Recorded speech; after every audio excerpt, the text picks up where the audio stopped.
For more Magic the Gathering resources, check out my friends at paperchampion.net and Kitchen Table MTG. Hey everybody! Today I wanted to do the recap for my Liquimetal Destruction deck that I've been playing for this last week.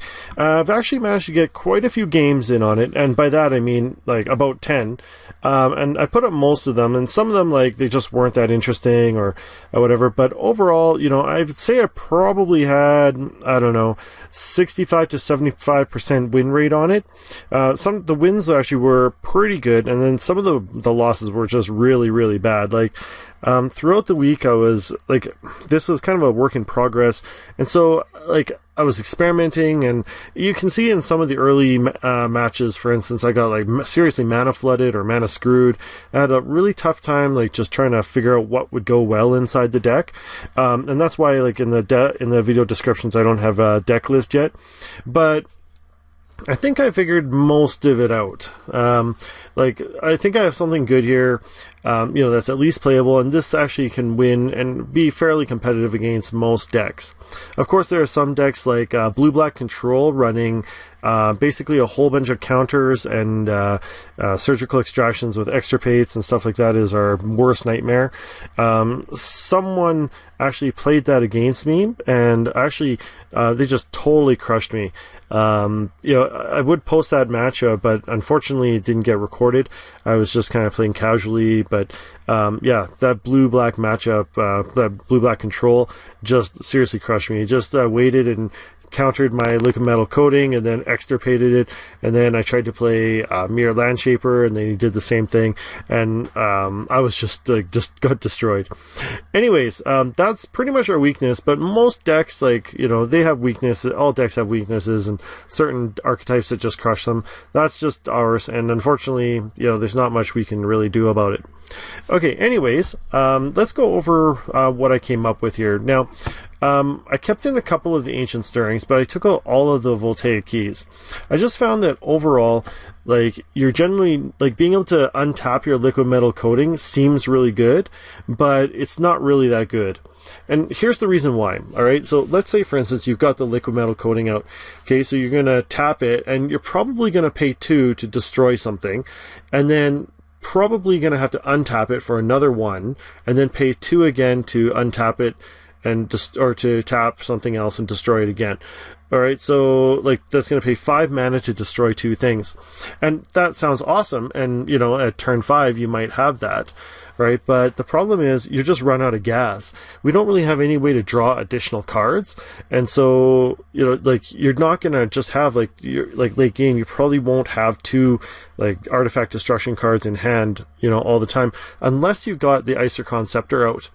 Right, but if you got the Isochron Scepter out, I found overall by that time you probably have more than 1 Liquimetal Coating out, and you'll probably also have more than 1 Myr Landshaper or something like that to, you know, start blowing up your opponent's stuff. So I thought that, you know, overall that Voltaic Key just didn't really help that much. I never I may have used it one time. Like, and I mean like one time in one match. So, you know, that's just not good enough value, and so I ended up taking it out. Alright, there's a couple of other things, you know, just some advice. One thing is that be careful when you play Manic Vandal. Alright, so, like, for instance, one time I went to play Manic Vandal, okay, and when it says, when Manic Vandal enters the battlefield, destroy target artifact, I actually, my opponent actually did a good trick on me. I forget what match it's in, but, anyways, what happened was, I changed one of his creatures or something into an artifact, and then I played Manic Vandal, and in response he played something to allow him to destroy his own creature. And then the only other artifact on the battlefield was my Liquimetal Coating, and so I had to use the Manic Vandal to destroy my own Liquimetal Coating. It was a very clever move, you know, and, you know, again, I wasn't expecting that. I forget what the outcome of that match was. I may have had another one or something like that. But anyways, that's, you just have to be careful that could possibly happen with Manic Vandal, because it's not like, because it's an ETB trigger, so your opponent can respond to it. You know, so just be careful of that one.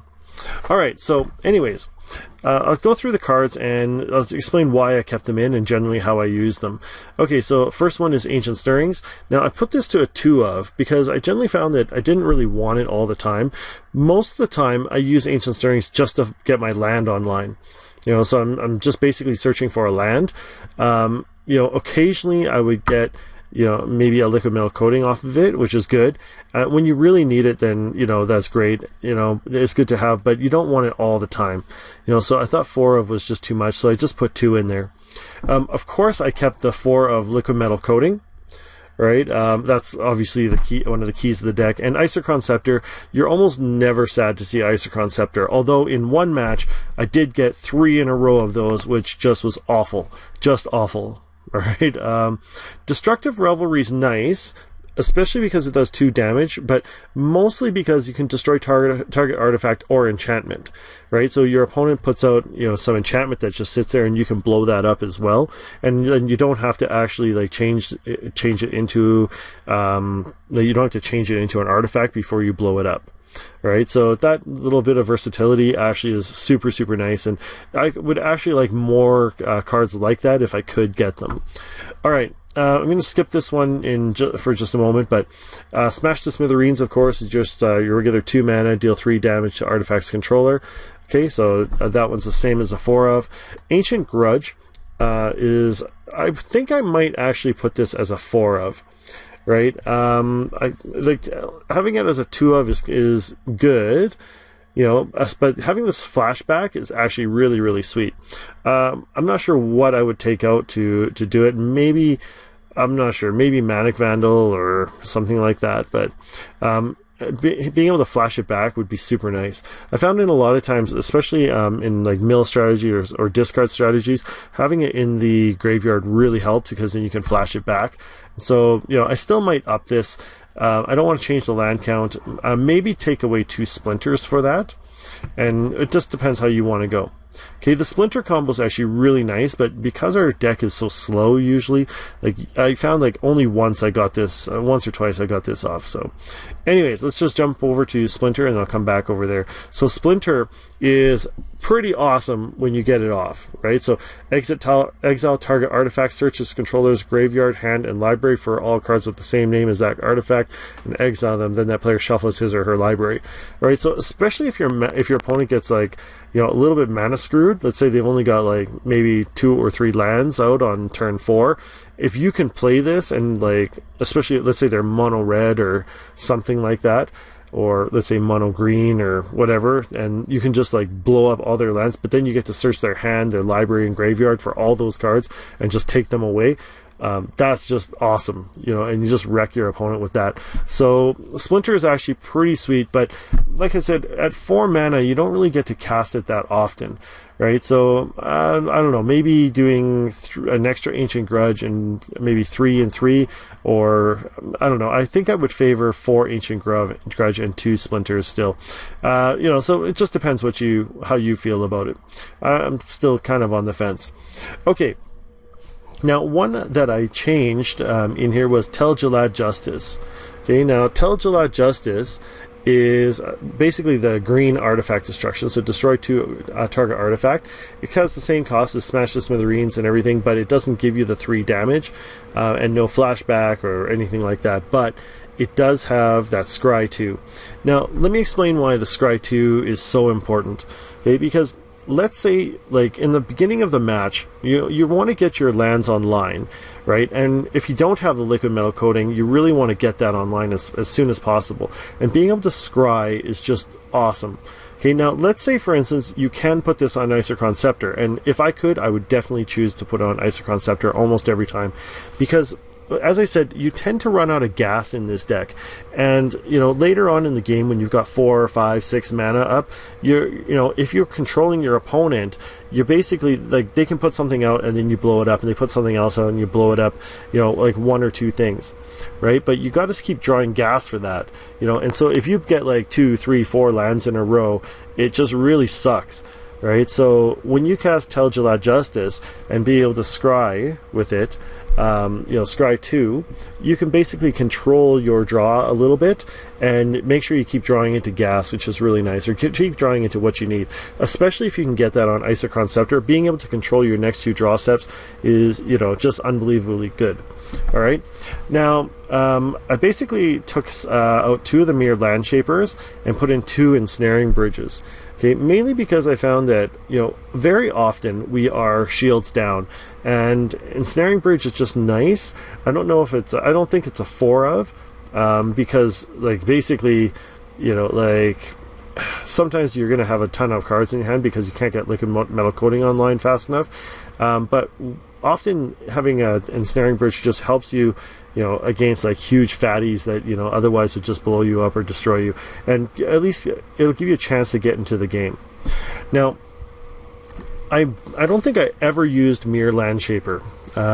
Instead, usually I had Liquimetal Coating instead of Myr Landshaper, but I do want the Myr Landshaper still there, mainly because it gives you options, right? So if your opponent manages to, cast something that prevents you from casting Liquimetal Coating, I forget what that spell is never something.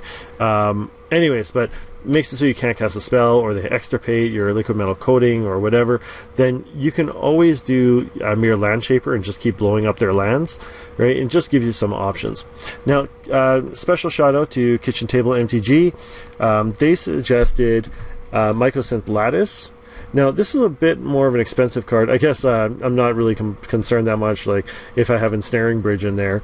But Mycosynth Lattice is actually pretty gold. All permanents are artifacts in addition to their other types. All cards that aren't on the battlefield spells and permanents are colorless. Players spend mana as though it were mana of any color. So that's, it seems good because it helps your opponent fix their mana, but it makes everything into an artifact, which means that you can just start blowing everything up right away. Well, not right away, at turn 6 or whatever, when you can get this online. Now, I didn't really ever have a chance to use Mycosynth Lattice, and that's why it's only a 2 of. And it's a really, really late game card, but the idea is that we need options, right? So if your opponent has a way of dealing with Liquimetal Coating, right, then they have let's say the Oblivion Ring it or something like that, or they just surgically extract it, then you're generally just dead unless you can get your Hoard Smelter Dragon out and then just try and do a beatdown with that. But getting a Myr Landshaper actually still allows you to start destroying their lands and controlling them with that. And then, once again, if they control that, if they can stop that, then you have kind of a Mycosynth Lattice to kind of fall back on. It's a long shot, but hey, it's a shot, right? So, anyways, that's what I chose there, right? Overall, let's see, Hoard Smelter Dragon is just actually pretty gold as well when you get it out. It's a little bit slow because you can't start destroying stuff until the turn after you get it out. So you give your opponent a chance to wreck, to destroy it. But if you do manage to get it out, it's going to be pretty gold. You pretty much won the game. Destroy artifact, and then you can get X+0, where that's the artifact's converted mana cost. The only thing that sucks is generally you're destroying their lands, but you never know. You turn their big creature into, one of their big creatures into an artifact, blow it up, go in with flying and just start, bashing face with Hoard Smelter Dragon. Okay, let's go to the land. So I kind of cleaned up the land. I took out the Buried Ruins. I'm not too sure about actually having any in there. Maybe 1 or 2. Originally, I think I had 4 of in there, and I just never used it. Again, let's just look up Buried Ruin here for a moment. Buried. Okay, so let's take a look. Okay, I think what it is, the problem is that Buried Ruins converted mana cost, or not converted mana cost. Well, see, here's the problem: 2 mana, tap, sacrifice Buried Ruin, return target artifact from your graveyard to your hand. I guess that's okay, but overall, if they have a way of just destroying your artifacts, I think you might be just toast anyways. The other thing is that, in a lot of my matches, it's not like I had just tons and tons of lands to just sacrifice, and often, if I sacked a Buried Ruin, I would have just been kind of screwed. Still, it does give you a little bit of recursion, so, maybe take out, forest and 1 mountain and put 2 buried ruin in there, and just see how that goes. I guess that could still work if you like it, and that's an option, I guess. All right. Let's see, but I have 4 of Cinder Glades. Now, that's basically because it comes into battlefield tapped unless you control 2 or more basic lands. You very often have 2 basic lands, and so you can get that comes in untapped, and it helps you to fix your mana, of course. Rootbound Crag is really nice.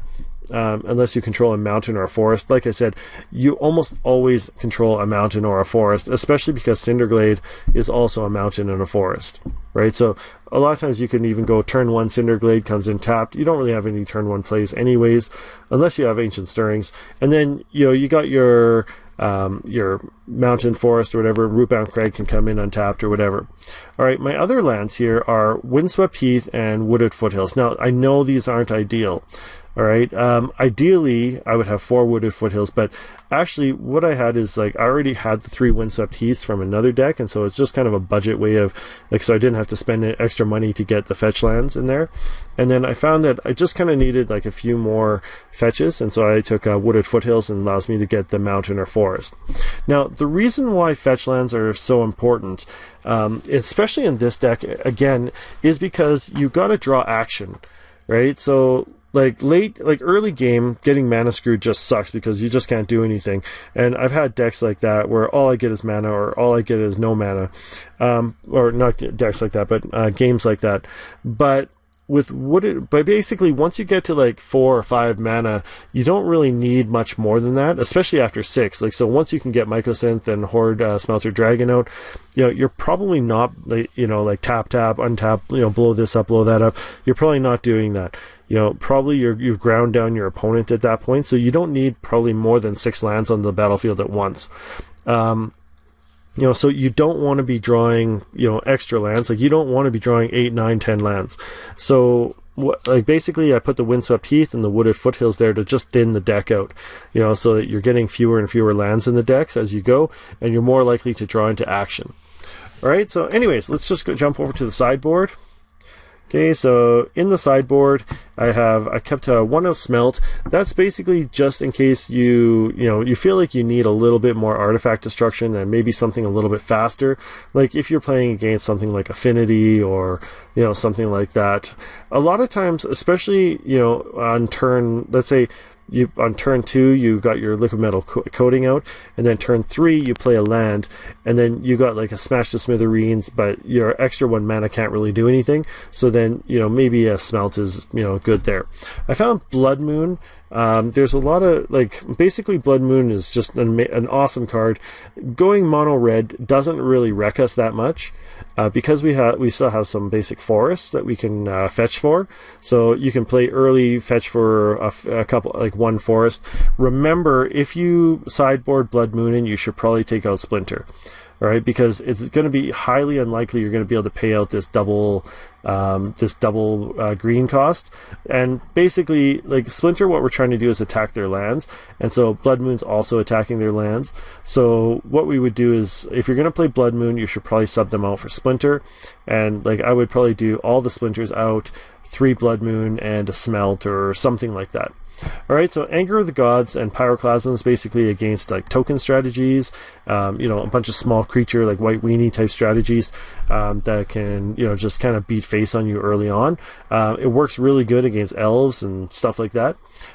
So that's again just a way to help protect yourself until you can get your a lot of times those decks, the problem is that those types of decks put so many things onto the battlefield that you just can't destroy them all at once, and they have such low mana or such low power that the Ensnaring Bridge doesn't stop them. So you have to have a way of dealing with those, and so I've got those 3 in there.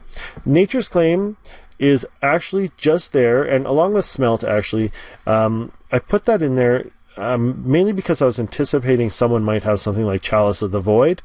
So, for instance, if you look at how many 2 mana cost spells we have, it's a lot, right? So if someone plays a 2 mana cost Chalice of the Void or something like that, then we're gonna have a really hard time like, getting anything going, because we just can't cast spells with 2 mana. So having spells with 1 mana, so Smelt and Nature's Claim, is just a way to maybe destroy that chalice and get our stuff back online. All right, so again, only having 2 out of 60 with that is not really that great, but a chance is still a chance. Pithing Needle, I still think is good, but I never used it. I think it's just in the meta online right now. Like, I never faced any Planeswalkers or anything like that. So I know as soon as I take him out, I'm going to have go against like Ugentron or something like that. It's very difficult to say. I don't think I ever use this at all. But I still think it's a good include in the sideboard. Dragon Claws, again, it's specifically there for burn. Right, because burn doesn't really have any permanents for you to destroy, except for its lands, I guess. So attacking its lands is pretty smart, but burn also doesn't need a lot of lands to run. So Dragon's Claws can keep you in the game just a little bit longer while you try and survive and blow up their lands. And then lastly is just the 3rd Ensnaring Bridge, which I think, especially against like big beater decks, like, if you played like, what's that, the mono green Stompy or something like that, then Ensnaring Bridge would be a good one to keep you in the game. Anyways, that is pretty much the deck. Like I said, there's still room for maybe some changes. If you like Buried Ruin, like I said, I would maybe take out a mountain and a forest and put in 2 Buried Ruins. Ancient Grudge is another good one. I would maybe consider taking out 2 Splinters and putting in 2 Ancient Grudges, to get a 4 of, mainly because of its flashback ability. Having that is actually just super sweet.